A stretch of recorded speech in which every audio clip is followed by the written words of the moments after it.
Yo, good morning. Tayong client ngayon kasi nga may bagyo. Bahay muna tayo.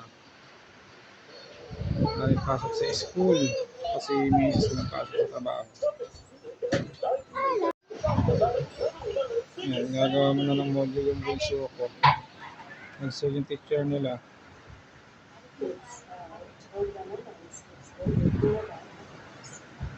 Yan yung ate niya, wala namang module kasi kakatapos na ng exam.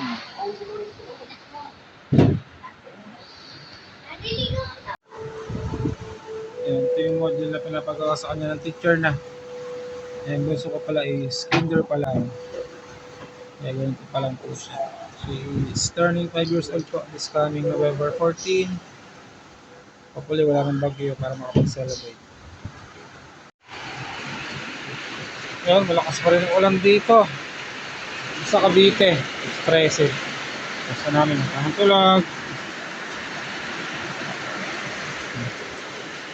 Kalat na yung mga dahon, pero wala naman ng hangin unlike kagabi.